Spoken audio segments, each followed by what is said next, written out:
Okay, you will have seen in the video some of the things that are part of cognitive acceleration methodology developed by AD and Shea, which you can read all about in Towards the Science of Science Teaching, and also really raising standards.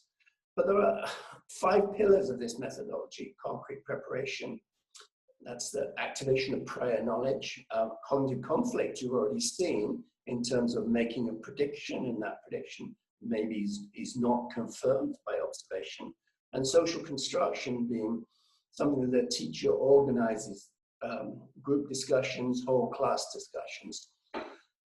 Metacognition, for epistemic inquiry, I thought that we're dealing with a lot of knowledge claims, and so this is an enhanced area from the CASE methodology. Remember that CASE was not designed to teach knowledge, it was an intervention in students' thinking. And then bridging is where we're trying to look at that 4th question, which is, well, what should or can we do with knowledge? So I've added this enhanced, and I'll show you in the lesson observation simulation, how metacognition is a huge, huge area beyond the scope of this presentation. But there seems to be some consensus that planning, monitoring, and evaluating in some forms, not necessarily in any particular order, but these are key aspects of metacognition.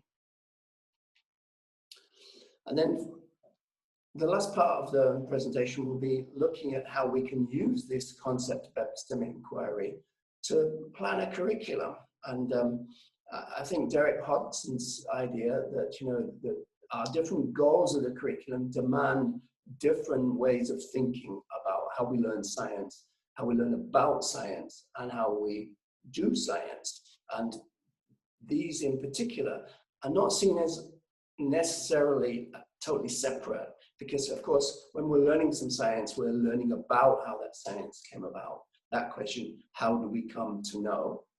And doing science, we'll be looking at aspects of dialogue, aspects of experimentation, aspects of designing and planning and evaluating experience, database searches, literature reviews, and basically getting into the concept of argument and evidence.